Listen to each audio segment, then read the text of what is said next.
Welcome. This is the Arena on Voice of the People 96.1 FM. This is a platform where we check out trending current affairs stories, headlines. We touchlight it, look at it, make sure that we understand how it will affect us as Nigerians and Nigeria as a whole.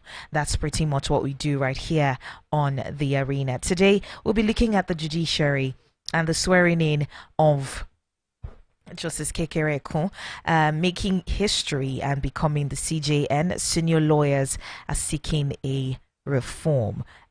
History was made yesterday. Justice Kudirat Muntomori Kekere Ekun was sworn in as the acting Chief Justice of Nigeria by President Bola Tinubu, who administered the oath of office on her. Justice Kekere Ekun becomes the second woman to hold the position. The first woman was Justice Aloma Maria Mukhtar.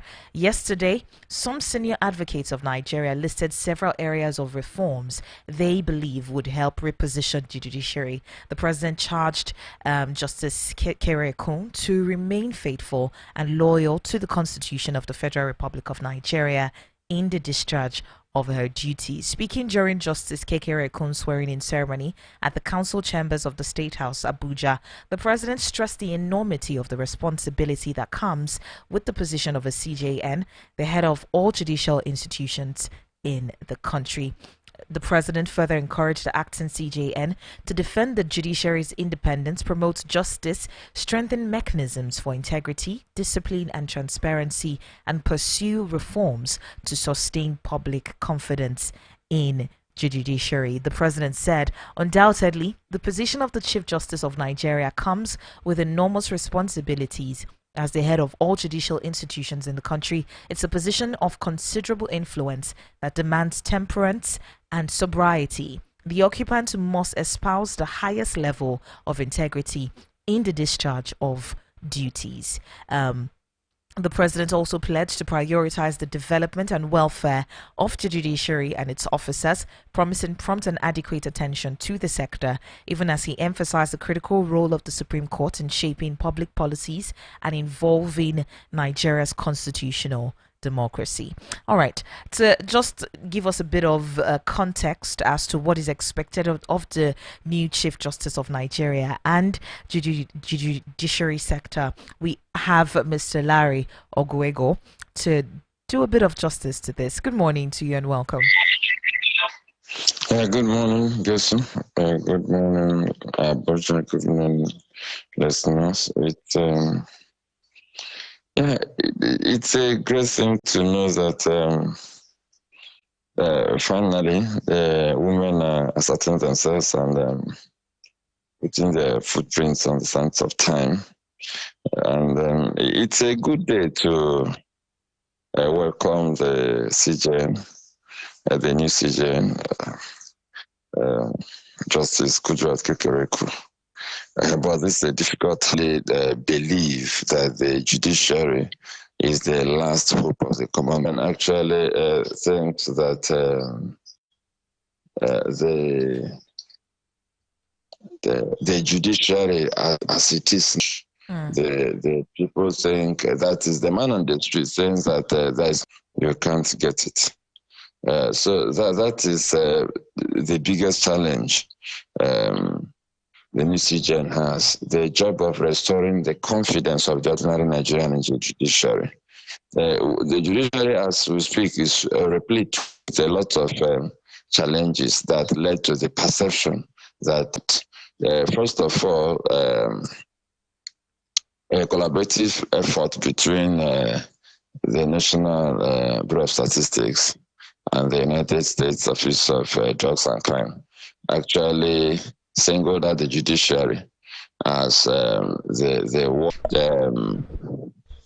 has suffered lately, not just for what we are saying, a court of recently get justice at the lower courts. You find out that if you go to the magistrate court and you trust the system, and judgment is actually less likely to proceed on appeal to the higher court.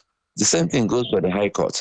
If judgment is obviously and manifestly delivered, the person is led reforms, which is very good. We need to reform the Supreme Court. A situation where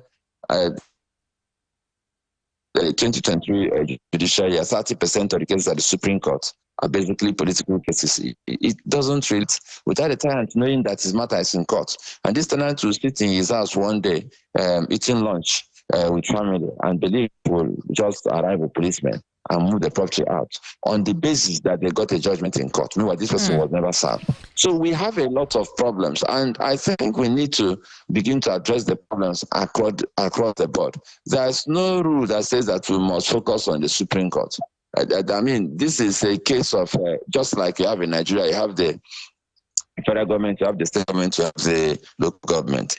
The truth is that the reform at the state government won't necessarily affect the local government. It's a different type of government. Unless you deliberately focus on that tier and say, these are the challenges. For instance, local government staff, they don't go to work. So how do you make them to go to work? So we need to go down to the magistrate courts, high courts, and begin to ask ourselves, why is it that the ordinary person does not believe that the judiciary is for the common man anymore? Right. And we should begin to address all of these problems. And unfortunately, for our new CGN, it's a call. But fortunately for her, she seems to have come prepared for the job. Why do I say so? Because she started her career as a magistrate, and then she rose all the way to becoming the Chief Justice of Nigeria, which means that she has tasted practically every level of the judiciary, from magistrate to High Court, to Court of Appeal, and then to Supreme Court. That's an amazing journey for one to undertake in a lifetime. I think this is a good time to congratulate her and to actually appeal to her as a mother and as a jurist to ensure that she's able to give Nigerians hope, or rather to restore. We are tired of being given hope. To restore our hope in the judiciary, to restore our confidence in the judiciary, so that the ordinary person can go to court and expect to get justice. All right, Mr. Larry, let's look at the inordinate delay in justice delivery. Right, I was reading an article, and this particular lawyer was talking about SAN. Rather, he was talking about how long it takes an average case, right? How long on average it takes a case, especially those cases that are not political in nature, right? Particularly civil litigations, they take an average of 15 to 20 years for such cases to have the slightest chance of being heard from the time it is filed. 15 to 20 years, that's a whole lot. That's a whole lot. A lot of money that has gone into it from either sides of the divide. You have people paying for the lawyers, people paying. I mean, there's so much that goes on. Why have we allowed it to be that way? Is this how it has always been? Just how long it takes a civil litigation to be heard and justice to be served? Is this how it's always been, or over the years it's morphed into this huge thing that it is right now? I think we are not forward thinking as a nation. That is why nothing is working here. We are not forward thinking at all. That is, we don't have plans. We don't look at our population growth. We don't look at the things we need to expand, because Supreme Court for the entire country. I think when we talk about the delays, the champion of delay in Nigeria is the Supreme Court. And that's what most lawyers complain about, that when you get there and you file a matter, you have to wait forever. And we ask questions like, if we have been able to, for instance, increase the number of courts of appeal in the country, because we are aware that the existing court of appeal at that time, the appeal courts at that time were not enough. So can't we begin to ask ourselves, what do we do about the Supreme Court? Should we increase the number of justices to the Supreme Court and have more panels sitting simultaneously? What solutions do we provide? One problem we have in Nigeria is that just way of adapting to bad things. Bad things happen to us and we just adapt. We have mastered the art of compromise to the extent that even the things that are life-threatening, that threaten our very existence, somehow we just adapt to them. Like we have adapted to insecurity. That we consider it a way of life. We'll just pray that we won't be victims, and then we'll move on. So I think that's what happened, especially with the Supreme Court, because a lot of legal luminaries and lawyers have made all kinds of suggestions, especially the slow traffic at the Supreme Court. Even apart from the Supreme Court, if you go to the Court of Appeal, it's not as fast as it ought to be. The magistrate courts have been reasonably improved, but it's still a far cry from what it ought to be. And we are not asking ourselves, how can you actually say the judiciary is the last hope of the common man when a common man will die, literally speaking, waiting for justice? I know a man who filed a case at the Supreme Court, and after waiting for more than 9 years, the man died before the case was. I don't think they've even started hearing the case at this time. So, what kind of system is that, where you have to file a case and you wait for 8 years for the case, for the hearing to begin? It doesn't just add up. But that is what happens in Nigeria. People throw up their hands in the air and just say they can't do anything. That is, everybody will pretend to be helpless. But these things can be addressed. There are several solutions that can be preferred.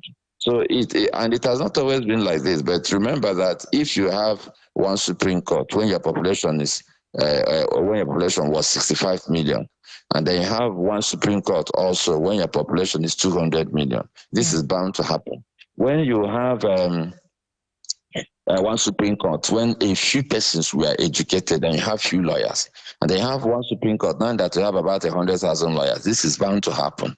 So we are not forward thinking. We don't like delivering solutions to ourselves, or maybe we don't really want to sit down and plan for things to work well.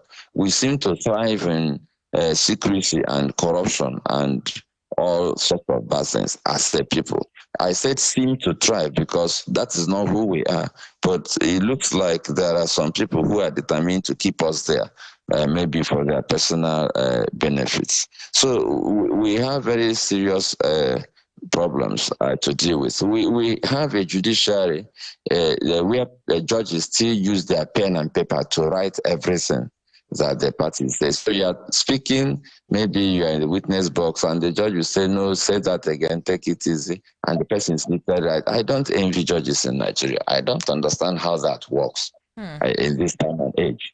So we have a plethora of problems that I hope the new TJN will begin to tackle, because now she has transited from being a judge to becoming a leader. The position is not exactly the same. Now she's the leader of the judiciary. So her focus should actually shift to providing leadership, not just sitting in judgment. And what Nigeria needs at this time is leadership. What we need most as a nation is leadership. And what is needed most, especially in the judiciary, is leadership. The judiciary, in fact, in the not too distant past, we had the scandal of appointment to the bench where people, even laymen, we are shouting from the high heavens, shouting to the high heavens that this is not a place for maybe fixing strategically your family members or your relations, maybe even for political reasons or for career advancement. There are so many scandals associated with the judiciary now, and some of these things actually even affect the delay you asked about, because when we don't place our first 11 to play for us, we are not likely to win the match. That is a fact of life. So all of these things add up. So many little issues add up to the fact that it will be very difficult to get the judiciary to function efficiently. But one of the things we can also do is to start attacking the problem simultaneously. One of the things we must not do is to say, oh, when we finish the Supreme Court, we go to this court. No, we can actually design solutions that will affect all of them at the same time. We can also review how some of these things are done. We should ask questions about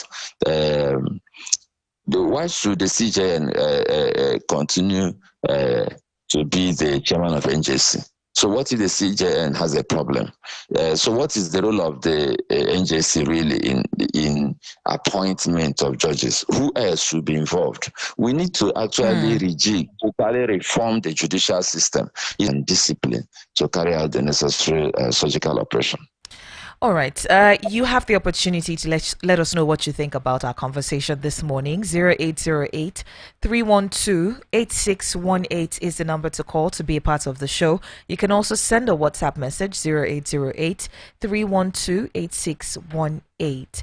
That is the number to reach us on. We're also live on YouTube at Voice of the People Abuja. We're live on YouTube at Voice of the People Abuja. Join us. Let's have a conversation about the judiciary.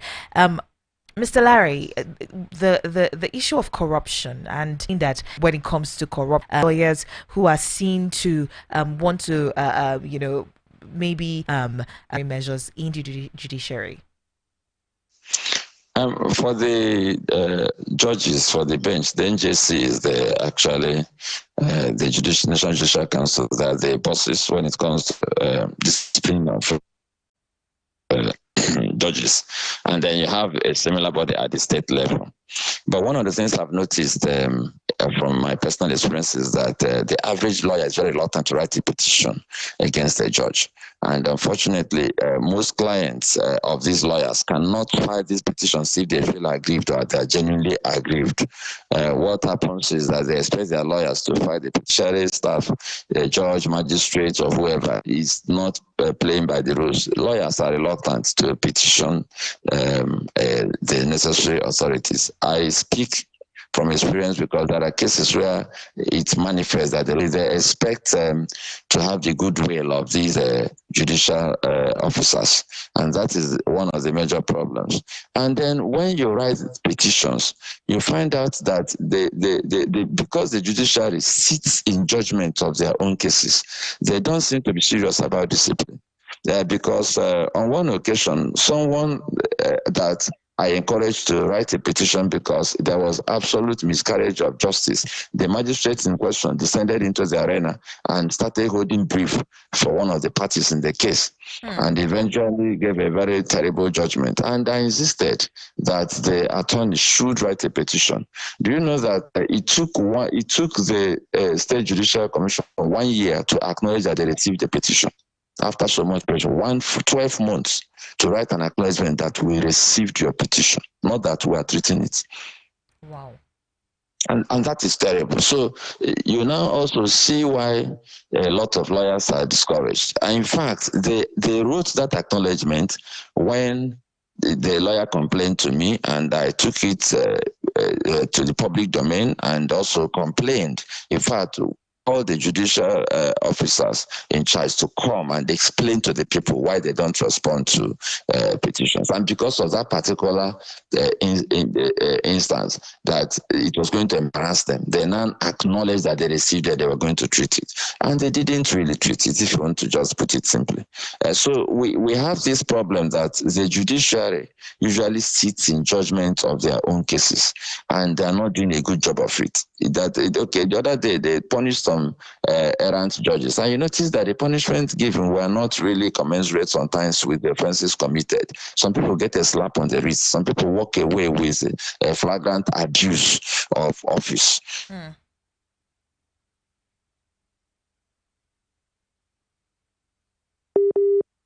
Hello? I was watching, legal to the high heavens about some of these incidents, and the judiciary just sits there. Incidentally, we are also aware that the average Nigerian citizen is not particularly abreast of how to write a petition against a lawyer. So I'm saying this because in as much as we're focusing on the judiciary, it is lawyers that eventually get to the bench. And if they are sanctioned from the time they are practicing as lawyers before they get to the bench, they're more likely to have that consciousness that things may go wrong for these lawyers. For instance, the disciplinary committee or the bar association or elsewhere. And even when you report, you need a lawyer managing a property, took money from someone, issued a receipt and all of that, and didn't give the paper badly. We should expect a higher standard from the bar and the bench by virtue of what they do by virtue of the jobs they have chosen to do. Unfortunately, in Nigeria, that is not the case. They are as bad as everyone else. And in fact, in some cases, they are worse. And we can't continue like that. We need to enlighten people. One of the things I said Nigerian Bar Association to do, and also the judiciary to do, is to enlighten Nigerians on what constitutes legal malpractice. What should a lawyer be able to do? What will a lawyer do and it constitutes abuse of privilege or given by the client? Then what constitutes abuse of office by a judicial officer? These are some of the things that we need to begin to enlighten judicial officers, and they also expect to get what we may call favors from them, judicially speaking. They are not quick to raise alarm. So we need to launch a massive campaign as we take other measures so that the ordinary litigant, the ordinary person who uses the services of the judiciary should be able to know when he's being shortchanged, whether by a lawyer or by a judicial officer. A lot of people are ignorant about these things. We're talking about the issue of appointments and elevation of judicial officers. I mean, there's been talk of discontent in the public space concerning developments in that regard. When you're looking at just how people are appointed, people are elevated from one position to the other, judicial officers in themselves. So, what's the problem with the process of elevation of judicial officers currently? How can it be improved? I think it has been politicized, if you just want to put it simply. It's not a matter of who you know. I think merit is not really the primary consideration anymore. Because when you look at the number of relations of politically exposed persons and influential persons who get worried, we enjoy positions that are qualified for. But we are saying that the parameters for these appointments and elevations should be made public. And then there should be a rigorous process that will include screening, as it were. That is where in the middle of the night, some things will happen. I wake up in the morning and I see that they have happened. So that is what obtains now. We need a rigorous, transparent process where even among the judicial officers, they will know that this person is better than me. So even if my father is a governor or whatever, or my dad or grandfather was a judge, that doesn't give me any advantage. We need to get to that point where things are done based on merit. And for us to have merit, we need to have the parameters for these elevations and appointments in public space so that both the members of the bar and bench and then the people can follow the process to know when there is abuse of due process. And one of the things we must begin to also do is to stop this tendency for political bigwigs to put their relations in places where they hope to gain judicial advantage. Considering that most of our political contests now end in court, you find out that governors especially and other highly placed politicians actually try to put people, not necessarily their relations, sometimes they may have people they trust, so they just push for certain appointment. That's what we believe, not only what we believe, that's what has become obvious. And that is very terrible. It's one of the reasons people have lost confidence in the judiciary. And the simplest way to solve this problem is to have clear and open parameters for elevations and appointments. And we should also have a continuous assessment process. And people who have had petitions written against them and they are actually indicted and punished should also be sanctioned. In other words, some of these things should constitute parameters for appointment and elevation. That is, if a person has been punished in the past or has been found involved in some kind of corruption or abuse of office, that person shouldn't be a very good candidate for elevation of appointment as a president of Court of Appeal or president of this and that. We need to actually create clear parameters and adhere to those parameters. Unfortunately, the kind of things I'm recommending do not really happen in Nigeria. It is as if politicians have overrun every single space in this country.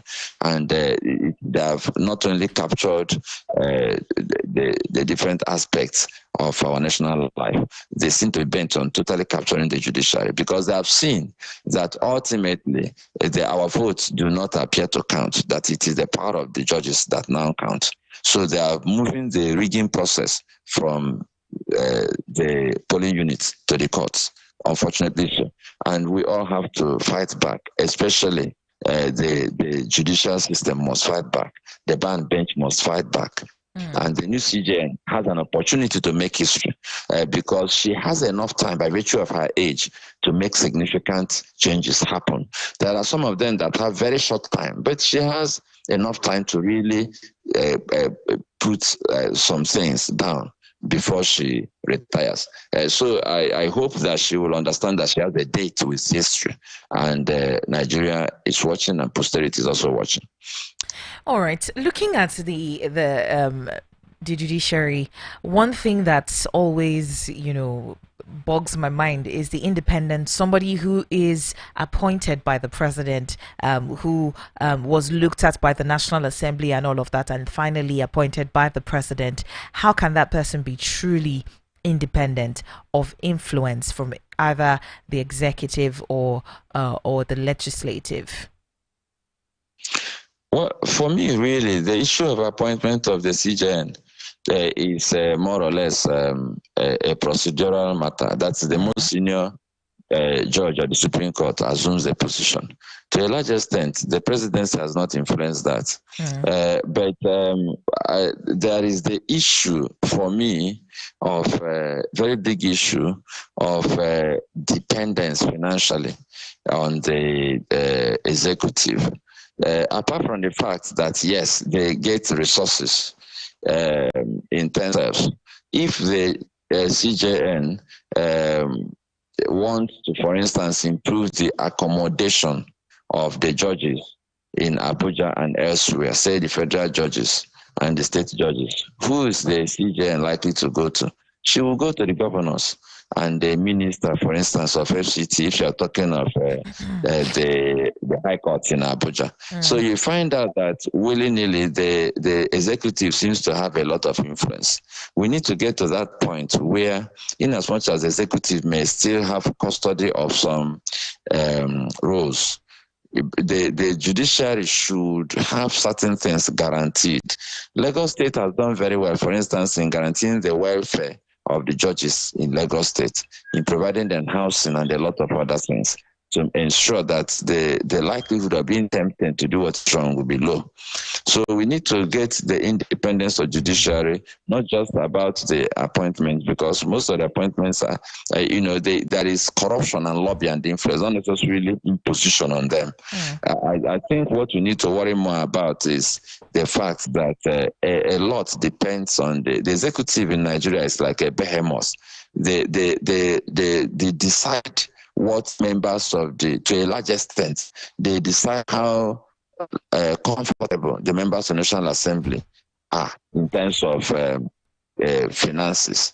They also decide how comfortable, more or less, the members of the judiciary are in terms of finances.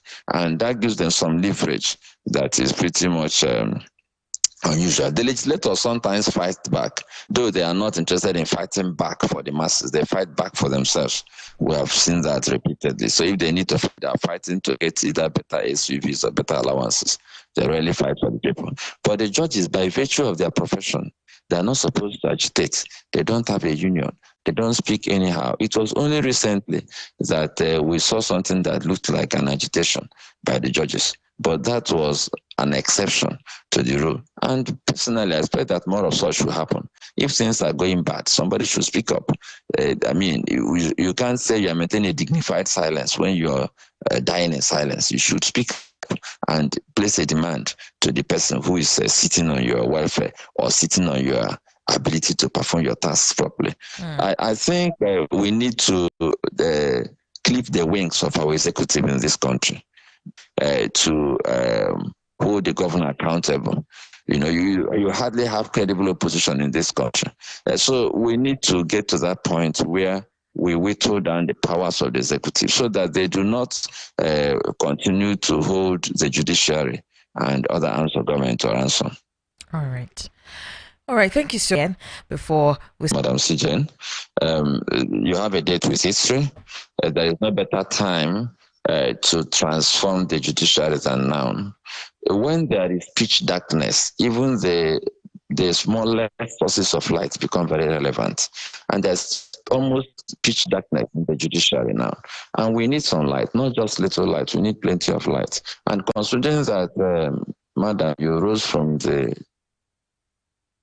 just different parts of that an intentional reform of the judiciary. The lawyers are actually clamoring for this reform. The people are clamoring for it. Even the members of the bench who means you. I mean, there's nothing that anybody can give you now that you don't have.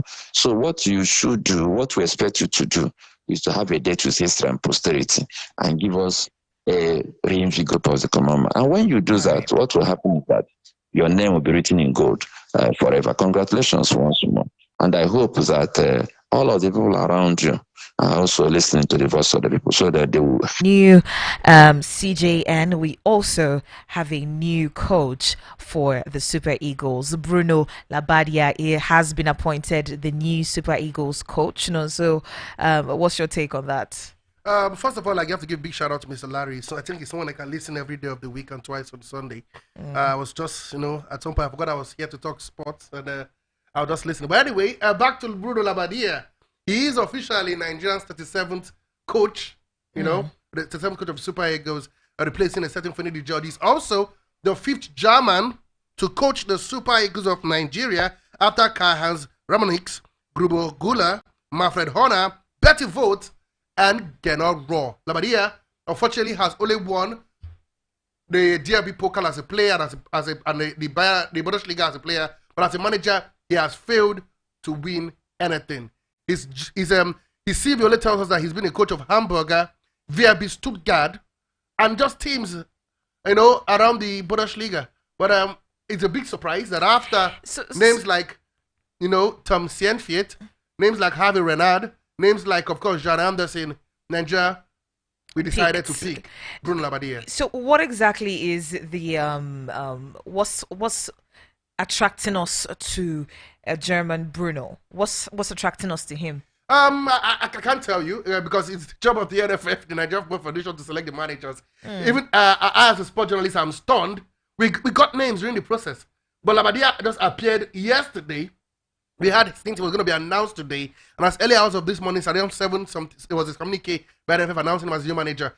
We also hear that the 40-man list has been handed over to him to pick the 23-man list that will execute the game on September the 7th in Uyo and on the 10th against Rwanda in Kigali. So it seems the NFF had, kept this under wraps, But I can tell you, looking at the CV, I'm still, You don't have hope. I don't have hope. I'm still trying to wrap my head around why NFF decided to go for the German man. I don't think he's won anything as a coach, maybe as a player, but and he only had 2 caps for the German national team. So NFF again, being NFF, I think for the past 6-7 appointments, the NFF has appointed people who needed us than we needed them. I can go back to Oseni before I was appointed the Super Eagles of Nigeria. Nobody barely knew his name. The same with Gernot Raw. Now he's the toast of Benin Republic. I mean, look at what Benin Republic did to us. Exactly. So he's now the toast of and now Labbadia. I don't know where they get this name from. I don't know who does this job of the recruitment, but I tell you, they will be very good at picking names that we've not even heard of in recent times. All right. You mentioned we have the 2025 AFCON qualifiers. Absolutely. September 7th. Exactly. We have Iwobi and Wilfred Ndidi. They're geared up. They're fired up for that. Yeah. Hopefully we see their names, in that 23. I can confirm to you that they are the 40-man provisional squad. It's now time for Labbadia to trim it down to the 3 players he thinks can execute that game to suit his style of play. But come on, I don't think any coach right now want to drop Alex Iwobi. He's unplayable. He's having a fantastic time in the Premier League. We saw him in Fulham. He got the goal that gave them the first win of the campaign. And for Ndidi, despite he losing that game, I think in the first 2 games he's been absolutely phenomenal. Yeah, yes. Defense-wise, he's upped his game, and the fact that he can now even create chances. I know. Kudos, shout out to Enzo Maresca, the coach of Chelsea, because since he became the coach of Leicester, allowed the guy to express himself. He now starts scoring goals. He now started scoring goals and creating chances and making assists. So I think both of them are our most informed players. If I could excuse a certain Cyril Desires who plays for Rangers in the Scottish Premier League, and if they're talking top, then why not bring on Benin Republic. Payback time from what we got against Benin Republic when we played them in Abidjan a few months ago. All right, still talking about Nigerians who are doing it big. We have Victor Osimhen, who has turned down a 70 million euros move to the Saudi Arabian club Al Ali. Yes, I mean, what exactly is going on with Victor Osimhen? His agent yesterday went on a rant on social media, Roberto Calenda. He said Napoli need to respect him. This guy made history at the club. He's a legend. He won you the title in over 30-something years. He is the African Footballer of the Year. He has helped the club as much as the club would have loved him to. He's proven that he's the 8th player in the Ballon d'Or. Talking about the best players in the world. So he requires some respect. He's not just any let's say, according to his word, any good you can just ship out to Saudi Arabia to create space for a certain Romelu Lukaku to join Napoli. So he says, give my man some respect. Don't forget, the club has shifted him to be training separately from the team. He has failed to feature in any of the 2 games in Italian Serie A this season, and the fight between club and player continues. We heard that there was a deal from Paris Saint-Germain. It didn't work out well, and now Saudi Arabia is coming with huge amount of money. As I speak to you, Napoli has accepted the deal, but he says it's going nowhere. So the debacle around where it's going to continues, whether it will be Arsenal with the Premier League, whether it will be Chelsea, but I think I want to stand with Calendar on this one. He deserves some respect. He may not be the coolest head in the room. He may not be the most behavioral. He may not be the role model for a typical player. But come on, this guy has paid his dues for the club. Who was Napoli with the Lavezis, the Cavanis, with the Pastores, with the top players at the club. They had never won the Scudetto. This guy came in and won them the first Scudetto since they won it under a certain Diego Armando Maradona. He deserves his flowers. Respect him. You want to let him go. You want to ship him, but let it be in a very proper manner. I think the way Napoli is going about this thing is getting worrisome, if you ask me.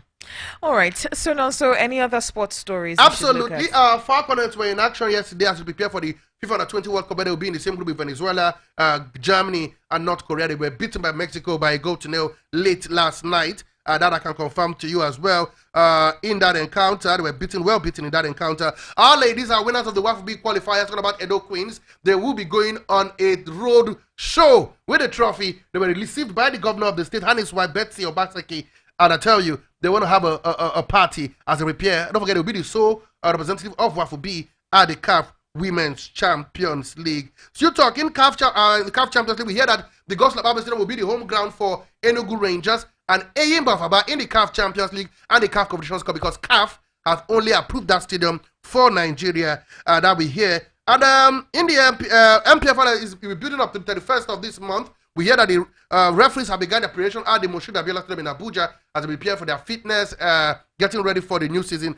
And for a certain Ikorodu City that plays in Lagos State, they have unveiled a new goalkeeper. Talking about Olugo Chinecherem. He has signed a 2-year deal. He joins from Co City, a team that played in the NNL. Now let's run down to the foreign scene quickly. Sad news, we hear that Sanggoran Eriksson died at the age of 76. We hear that tributes are pouring in, including a certain David Beckham, who played under him when he was the manager of the England national team from 2001 to 2005. James Rodriguez, we hear, is heading all the way to Real Vallecano. He would sign for the team as a free agent. He'll been free since he left Sao Paulo. He was the best player of the tournament in the just concluded Copa America. He signed with Real Vallecano. That we can confirm to you. Still talking transfers, Matt O'Reilly have signed for Brighton for £25 million.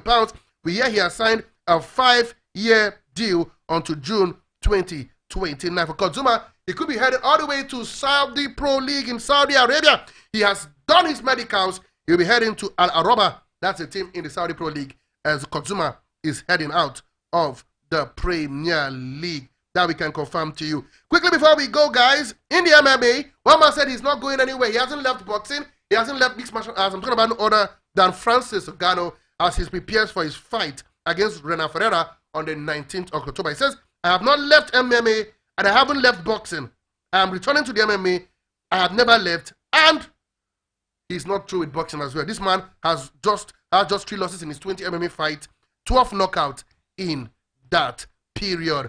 For in the US Open, Novak Djokovic started his US Open dream, which will become the first man to win his 25th record-breaking 25th Grand Slam title. He started with a fantastic win yesterday. Same as well with a certain Coco Gauff. She was on fire, especially even world number 1. Talking about world number 2, Sabalenka also was in winning. But unfortunately, for a second Dominic Thiem, he was beaten His Grand Slam career comes to an end after he was beaten by a certain Ben Shelton, former New York champion. He lost that one 6-4, 6-2, 6-2 to Shelton. His Grand Slam career has finally come to an end. And then finally, guys, before I walk out of the studio, we hear that Justin Rose and Francesco Molinari has been confirmed as playing captains for the 2025 Team Cup in Abu Dhabi. The Team Cup sees Great Britain and Ireland take on continental Europe over 3 days at a Ryder Cup style match day contest. We know games will continue today in the Spanish La Liga.